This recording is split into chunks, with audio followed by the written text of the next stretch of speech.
Tonight, winter's fury, the chaos as British Columbia is slammed with snow.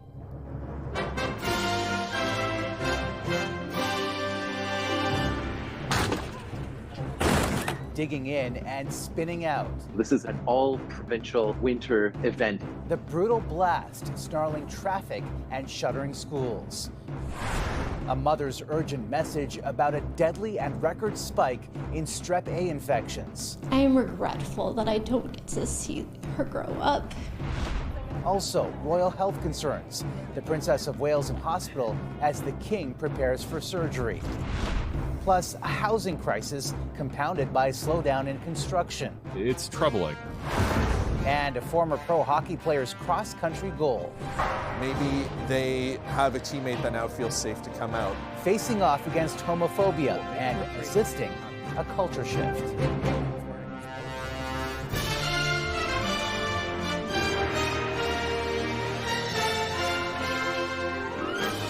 CTV National News with Omar Sachedina. Good evening, everyone. Not even the mildest part of Canada is being spared from a brutal blast of winter. Bringing up to 30 centimeters of snow in what is already the second big storm of the year. Drivers in the Vancouver area faced challenging conditions with low visibility. Public schools were shut. More than 15,000 without power. Flights delayed or canceled. And for those experiencing homelessness, harsh and heartbreaking conditions prompted the city to open extra shelter spaces. CTV's Ben Mildred starts us off with the wallop in the west. Unable to stop, this driver slammed into a telephone pole. Just one of many who had trouble on this steep slope. Some wound up in front yards. An RCMP officer slid down sideways before spinning to a stop. The city of Surrey eventually shut the street down, but not soon enough, according to some locals. This happens every year, and unfortunately the city should be closing this hill, but they always seem to be late in doing that. So unfortunately for us, unfortunately for the drivers it's bad, but for us it's great entertainment. The wet, heavy snow made driving difficult even for those with winter tires, and nearly impossible for those without. Some drivers simply abandoned their cars in the middle of the street after choosing to drive despite lots of advance warning about the winter storm and pleas to stay off the roads. It's a very hazardous situation out here. Please avoid any non-essential travel today as the roads are very slick. A semi failed to make it up the incline on the Potella Bridge, causing a huge backup. It eventually got moving, but only after a plow showed up to clear the icy bridge deck. Those who chose not to drive in the snowstorm felt validated watching the chaos unfold. My husband doesn't mind driving in it, but I certainly do. So he'll be taking me to work before he goes to work. It's really pretty. I love it, but looking at a snow condition when driving, that's not fun. It certainly wasn't a good time for most of the white-knuckled commuters just hoping to get from point A to B safely. With all of the collisions we saw out on the roads today, it's probably fair to say auto body shops will likely be busy with the repairs long after all of this snow has melted. Omar? All right, Ben, stay safe and stay warm. Thank you. And much of neighboring Alberta is also under weather warnings. It was a messy morning commute for Calgary as the deep freeze gave way to deep snow in the city. Tow trucks were kept busy by an 8-car pileup. In Canada's capital, it was the coldest day so far this winter, with temperatures dipping to minus 17 degrees. It's very tough when you wake up and you can't feel your fingers. Keeping Ottawa's most vulnerable safe has been a challenge. We pulled somebody out of a snowbank at 5 a.m. this morning, applied 3 hits of naloxone, and got them back on their feet and got them inside and warm. So another life saved by this amazing frontline team. In Toronto, people woke up to temperatures that felt closer to minus 30, and the city says warming centers are at capacity. These colder months are generally when we see an uptick in strep throat, but a warning today about a record number of aggressive and even deadly strep A infections across Canada. As CTV's Annie Bergeron Oliver reports, the largest increases are being seen in children. Hospitals across Canada are dealing with more invasive strep A cases than ever before, especially among children under 18. It can have significant consequences, including death. So we really need to pay attention to this. Last year, there were more than 4,600 cases of invasive strep A in Canada, the highest public health has ever recorded. There's normally between 2,000 and 3,000 cases reported annually. Some days I wake up and I think it didn't happen. Christina Hectus's 5-year-old daughter, Quinn Henderson, contracted the bacteria in March 2023. For 2 days, Hectus was told the little girl likely had a cold. On the third day, she was admitted to hospital and died 12 hours later. To see your little one with so much life and so much promise, and then they're gone. Health Canada says most illnesses caused by the Streptococcus bacteria, including strep throat, are mild and treatable with antibiotics. But in rare cases, the bacteria becomes invasive and enters the bloodstream or deep tissues. When that happens, serious life-threatening illnesses can happen, including meningitis, toxic shock, and sepsis. It's a combination of the bug and the host, and why does it happen in some and not in others really is much more of a mystery. Sean Sisk's infection started with a fever but deteriorated quickly. I felt like I had a bit of a cold, like nothing serious. And my body was shutting down. He was in a coma for 6 weeks with flesh-eating disease. He says it was likely caused by the strep A bacteria entering a cut in his leg. If my wife hadn't called an ambulance, I probably would have died. Like if I was in the hospital at 5:30 in the morning, they had me intubated by 11:30 in the morning. There is no vaccine for strep A, but doctors say that keeping up with regular practices, including hand washing and staying home when you're sick, as well as staying up to date on routine vaccines, including flu and COVID shots, Omar, can help. All right, some good advice, Sandy. Thank you. And there was some surprising health news today about 2 prominent members of the royal family.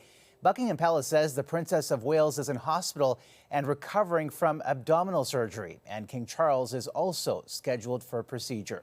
CTV's Heather Wright on why the monarch took the unusual step of disclosing the details. Last seen on Sunday driving to church in Scotland, King Charles will soon undergo treatment for an enlarged prostate. Buckingham Palace saying in a statement, His Majesty's condition is benign and he will attend hospital next week for a corrective procedure. He's probably having a prostate operation as a keyhole type of operation, and this is an operation that many people do in high volumes, and the results are very good. So I don't think we should be unduly concerned. Medical details of the royal family are not typically disclosed, but in this case, the palace says the king was eager to share his condition with the hopes it will encourage other men to have their prostates checked. I think it's a really great moment for somebody who's in the public eye, such as the king, to be able to make that known and to remind people of the importance of their own health. Roughly an hour before the king's surprise news came word from Kensington Palace that the Princess of Wales was in hospital. In a statement, the palace says Catherine was admitted to hospital yesterday for planned abdominal surgery, adding the surgery was successful. What we do know is that it was nothing to do with cancer. They wanted to make that clear, that she doesn't have cancer, she didn't have cancer. Kate has not been seen in public since Christmas Day when she attended church with other members of the royal family in Sandringham. Kate is expected to be in hospital for up to 14 days before recovering at home. Prince William will also be taking time off to be with his wife and kids. To have these 2 hugely popular members of the royal family not in action will be a huge blow for the royal family. While Kate is not expected to resume royal duties until after Easter, royal watchers say King Charles and Queen Camilla are expected to visit Canada in the spring. Heather Wright, CTV News, Toronto. Back in Canada, House of Commons Committee is calling on the federal ethics watchdog to testify about the rules regarding gifts, vacation, and travel as a controversy swirls around the Prime Minister's recent trip to Jamaica. We started with the Prime Minister saying he was paying for it, and then saying that it was being gifted to him. At a special meeting to discuss a possible probe into Justin Trudeau's vacation, the Ethics Committee agreed to ask the interim commissioner to appear when the House returns from winter break on January 29th. Joining us now for analysis is CTV's chief political correspondent, Vashi Kapelos. And Vashi, is this appearance by the interim ethics commissioner likely to help Trudeau or hurt him? Hi, Omar. Yeah, that's really the million-dollar question. I think there's a couple of ways to look at it. First of all, it does have the potential, at least if you talk to Liberals, to help the Prime Minister, because the goal of the Ethics Commissioner being there will be to offer clarity, and they anticipate to substantiate the claim from the Prime Minister's office that he, quote-unquote, cleared the trip in advance of taking it. On the other hand, it keeps the story in the news, right? And certainly the opposition is bent on asking the ethics commissioner about what cleared really means and what rules were adhered to, or perhaps in their estimation, not. And I think anytime the optics of this trip and the Prime Minister's role in it are being discussed is not a great day for the Prime Minister. So the fact that it keeps it in the news is probably to his disadvantage. However, the clarity the Liberals are hoping for might also come. Omar? All right, Vashi, thank you for this tonight. Donald Trump was back in a Manhattan courtroom today, and in what's becoming a familiar pattern, the former U.S. president tested the judge's patience. He's a nasty judge. He's a Trump-hating guy, and it's obvious to everybody in the court. Trump taking shots at Judge Lewis Kaplan, who threatened to bar him from court for repeatedly ignoring warnings to keep quiet while writer E. Jean Carroll was testifying. Carroll is suing Trump for damaging her reputation when he denied he raped her. Pakistan has recalled its ambassador to Iran after Tehran launched missile attacks on what it says were militant bases. That attack, as well as recent strikes on Syria and Iraq, demonstrate Iran's push to assert and expand its sphere of influence in what is currently a highly volatile region of the world. CTV's Judy Trin reports. Anguish after Iran launched a deadly drone strike in Pakistan. It killed 2 children and injured 2 others. Pakistan reserves the right to respond to this illegal act. Pakistan recalled its ambassador from Tehran and barred Iran's envoy from returning to Islamabad. At the World Economic Forum in Davos, Iran's foreign minister went on damage control. We only targeted Iranian terrorists on the soil of Pakistan. Over the past 2 days, Iran has also fired missiles at targets in Syria and Iraq in response to a spate of terror attacks. Earlier in January, explosions killed more than 100 people at a ceremony marking the 4-year anniversary of the death of Qasem Soleimani. The Iranian Revolutionary Guard general was killed by a U.S. drone in 2020. Last December, another top commander and more than a dozen police officers were killed in separate attacks. At the Vatican, the Pope preached restraint. Good relations between neighbors are built with dialogue and collaboration. I ask everyone to avoid any step that fuels tension in the Middle East. Iran's retaliatory strikes come at a time when it's also supporting Hamas in Gaza, Hezbollah in Lebanon, and the Houthis in Yemen. Iran absolutely wants to signal to its enemies and its adversaries in the region, namely Israel and Saudi Arabia, that it is not only a formidable actor in the region, but that it is a leader. Since Hamas attacked Israel on October 7th, Iran has been involved directly or indirectly in military attacks in 6 countries. Analysts say Iran thrives when there's chaos. Omar. All right, Judy, thank you. Much needed medicine for Israeli hostages and humanitarian aid for Palestinian civilians have arrived in Gaza. The shipment was confirmed by a spokesperson for the government of Qatar, which helped strike the deal along with France. It was the first agreement between Israel and Hamas since a brief truce in late November. Since the war started, there have been fears of a regional upheaval. Today, the U.S. fired another round of missile strikes against Houthi-controlled sites after it officially redesignated the rebels as a terror group. We took this action because of their continued reckless and indiscriminate attacks on ships transiting the Red Sea and the Gulf of Aden. The terrorist label adds new financial sanctions on top of America's military strikes as the Biden administration tries to stop the militants' attacks on global shipping. A Houthi spokesperson says attacks on ships heading to Israel will continue despite the U.S. designation. An explosion at a fireworks plant in central Thailand today killed at least 19 workers.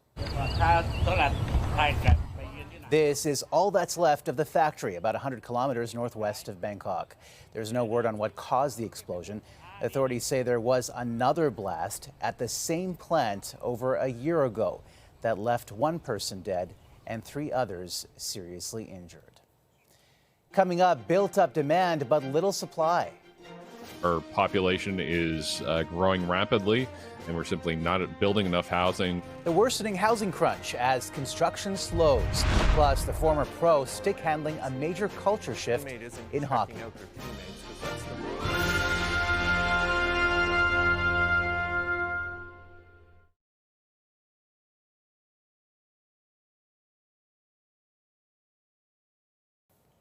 Ahead of convicted sex offender Peter Nygard's sentencing, his defense counsel has quit. High-profile lawyer Brian Greenspan blamed an irreconcilable breakdown in the relationship with his client. Nygard was found guilty of sexual assault and forcible confinement in November. Greenspan represented the former fashion mogul throughout his trial. A stark new snapshot of Canada's housing crisis tonight shows the number of new homes being built went down last year. And there's concern governments are moving too slowly to address the dire shortage for a growing population. Here's CTV's Krisa Najkate. As Canada's population grows rapidly, Ottawa says it has been trying to catch up to the housing demand. We know that people are worried that the promise of Canada doesn't hold the way it used to. The Prime Minister was in St. John, New Brunswick today announcing $9.1 million for the construction of 285 homes over the next 3 years. Housing is considered by your federal government as a right. So this demonstrates that, I guess, you put your money where your mouth is. The money is part of Ottawa's $4 billion Housing Accelerator Fund, aimed at helping municipalities change bylaws and regulations to increase construction. A new report by Canada Mortgage and Housing Corporation says housing starts were down by 7% across the country in 2023 compared to the previous year. We need to build 1 new home for every 2 new adults. And Canada's adding over 1 million adults this year to our population. So that should be about 500,000 homes or so that we should be building. And this year, we're not even going to crack 300,000. Only the Greater Toronto Area and Vancouver saw a 5% and 28% increase, mostly driven by new condo units. Experts point to higher interest rates and a weak economy for the drop, with the risk at times too high for home builders. Having them sit there, even for a number of months, is more than many of them can handle.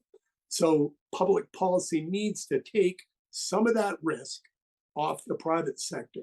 More federal announcements are on the way, but economists say no matter what governments do this year, it still won't be enough to address the country's housing shortage. Krisa Najkate, CTV News, Halifax. Former Liberal Cabinet Minister Carolyn Bennett, who announced she is retiring from the House of Commons last month, has a new job. Bennett has been appointed Canada's new ambassador to Denmark. The former Crown Indigenous Relations Minister will also be in charge of files affecting Greenland, where most of the population is Inuit. Still ahead, the Toronto Raptors lose an all-star. Pascal, what a move! One of the last links to the 2019 championship team is moving on.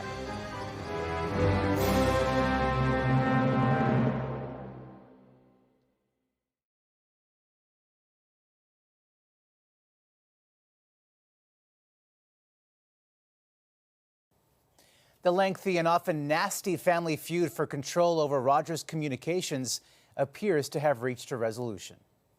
Martha Rogers and Melinda Rogers-Hickson have settled their differences with their brother Edward and announced their retirement from the Canadian Telecom's board of directors. The siblings were at the center of a power struggle in 2021 that spawned multiple legal challenges.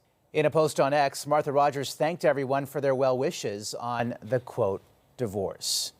Canada's only NBA team has reportedly traded Pascal Siakam, a key member of its championship team. Pascal with the left. Oh, he's on fire! The Toronto Raptors sending Siakam, affectionately known as Spicy P, to the Indiana Pacers for 3 first-round draft picks and a couple of players. The 29-year-old, who was born in Cameroon, is a 2-time NBA All-Star. The bone-chilling temperatures during a recent NFL showdown in Kansas City tested the endurance of players and the limits of their equipment. Mahomes gets inside the 10 and the 5, hit hard there at the 2-yard line. The deep freeze is getting the blame after a chunk of the helmet of quarterback Patrick Mahomes went flying in a head-on tackle during the Chiefs' playoff matchup against Miami. The 2-time MVP swapped lids and carried on. The manufacturer says the helmet, quote, did its job. After the break, breaking barriers on the ice. Who here has used homophobic language? Dropping the puck for inclusivity in hockey with the goal of changing the culture.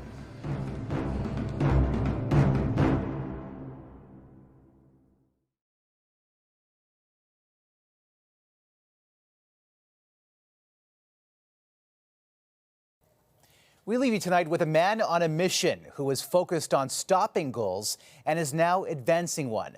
Brock McGillis, the first former hockey player to come out as gay, is talking to 100 teams in 100 days to make the sport more inclusive. Here's CTV's Kevin Gallagher. As these teenage players take a shot at on-ice success, Brock McGillis wants them to think about ways they can make the game more welcoming. I see a sport that is trying to evolve, is struggling to do so, and that needs a lot of work still. Who here has used homophobic language? One of you. Wow. The openly gay former professional player is traveling the country speaking to minor hockey teams. Who here has ever used that language, even once? There we go, we have a lot more hands. Asking them to be honest about homophobic language in locker rooms and how it affects others. I was afraid I'd lose opportunities and I was afraid I'd lose friends. McGillis aims to humanize his journey navigating a culture that he says isn't always accepting. We could evolve this culture, that we can make it a little bit better for everyone. This tour's goal is to evolve hockey's culture while the sport is facing scrutiny over inclusion. The NHL rescinded its ban on rainbow tape in October, a prohibition it put in place after several players refused to wear Pride warm-up jerseys last year. Honestly, when players didn't wear jerseys, frankly, From my perspective, I looked at it and said, they have the freedom of choice not to. And I'm okay with that. And I'd rather know. I don't want fake inclusion. For these teenage players, the talk changed their perspective. I thought it was very useful because maybe I've been ignorant towards derogatory slurs. It kind of opened my eyes on how people can be really influenced on how we speak and what we say. As McGillis hopes hockey's next generation will grow the game by making it fun for everyone. Kevin Gallagher, CTV News, Ottawa. Important message. That's a snapshot of this Wednesday. For all of us at CTV National News, thank you for watching. Good night, and see you tomorrow.